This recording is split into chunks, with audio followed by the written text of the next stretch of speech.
ఇది ఇట్లా పెడితే బీజేపీ ఆర్ఎస్ఎస్ పని విద్వేషాలు రెచ్చగొట్టుడే, కాంగ్రెస్ అగ్రనేత రాహుల్ ఫైర్.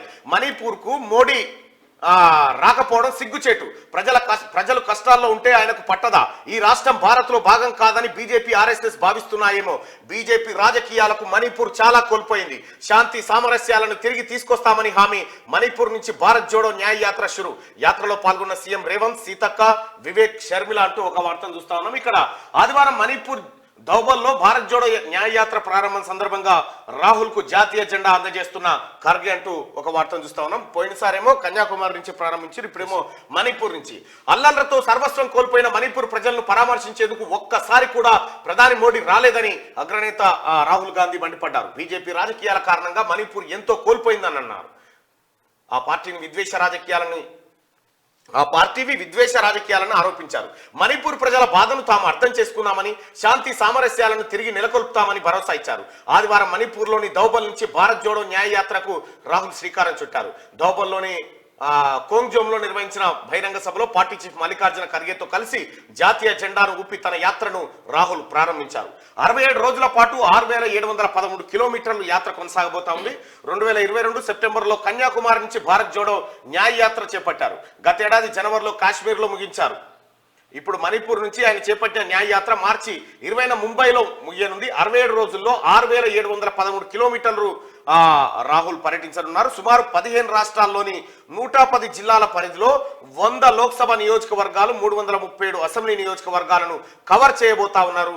ఈ యాత్ర ద్వారా ఓట్లు అడిగేందుకే వస్తారు ఖర్గే. మణిపూర్ ప్రజల ఓట్లను అడిగేందుకే ప్రధాని మోడీ వస్తారని, రాష్ట్ర ప్రజల బాధను పంచుకోవడానికి మాత్రం రారని ఏఐసీసీ చీఫ్ మల్లికార్జున ఖర్గే అన్నారు. సముద్రంలో ఈత కొట్టేందుకు మోడీకి టైం ఉంటుంది కానీ మణిపూర్కు వచ్చేందుకు ఉండదని విమర్శించారు. మతాన్ని, రాజకీయాలను కలిపి ప్రజలను బీజేపీ రెచ్చగొడుతుందని ఫైర్ అయ్యారు. సామాజిక న్యాయం, లౌకికవాదం, సమానత్వానికి కాంగ్రెస్ అండగా నిలుస్తుందని, రాజ్యాంగాన్ని, ప్రజాస్వామ్యాన్ని కాపాడేందుకు, పాసిస్టు శక్తులకు వ్యతిరేకంగా పోరాడేందుకు భారత్ జోడో న్యాయ యాత్రను రాహుల్ చేపడుతున్నారని ఆయన చెప్పారు. మణిపూర్ మహిళతో రాహుల్ గాంధీ అంటే వార్తను చూస్తా ఉన్నాం. నిన్న రాహుల్ న్యాయ జోడో యాత్ర ఏదైతే ఉందో, భారత్ న్యాయ జోడో యాత్ర, ఆ యాత్రను ప్రారంభించారు. ఆ యాత్రలో భాగంగా నిన్న మణిపూర్లో బహిరంగ సభలో మాట్లాడుతూ ఈ వ్యాఖ్యలు చేశారు. సో ఇది బీజేపీ ఆర్ఎస్ఎస్ పని విద్వేషాలు రెచ్చగొట్టుడే అని చెప్పి కాంగ్రెస్ అగ్రనేత రాహుల్ నిన్న ఫైర్ అయినటువంటి మాట. సో నిజంగా బీజేపీ ఆర్ఎస్ఎస్ మత విద్వేషాన్ని రెచ్చగొడతాయా? ప్రజల ఒపీనియన్ ఏంది? రాహుల్ గాంధీ వ్యాఖ్యలతో మీరు ఏకీభవిస్తారా? ఒకసారి మీ ఒపీనియన్ కూడా తీసుకుందాం. బీజేపీ ఆర్ఎస్ఎస్ మీకు కూడా సంక్రాంతి శుభాకాంక్షలు అందరికీ. బీజేపీ ఆర్ఎస్ఎస్ రైట్, ఈ అంశంలో మీ అభిప్రాయాన్ని తెలియజేయండి. బీజేపీ ఆర్ఎస్ఎస్ మత విద్వేషాలను రెచ్చగొడతాయని చెప్పి రాహుల్ గాంధీ చేసినటువంటి వ్యాఖ్యలపైన మీ అభిప్రాయం ఏంది? బీజేపీ ఆర్ఎస్ మతాన్ని రెచ్చగొడతాయి అనుకునే వాళ్ళు ఇక్కడ, బీజేపీ ఆర్ఎస్ మతాన్ని రెచ్చగొట్టవు అనుకునే వాళ్ళు ఇక్కడ మీ అభిప్రాయాన్ని తెలియజేయండి.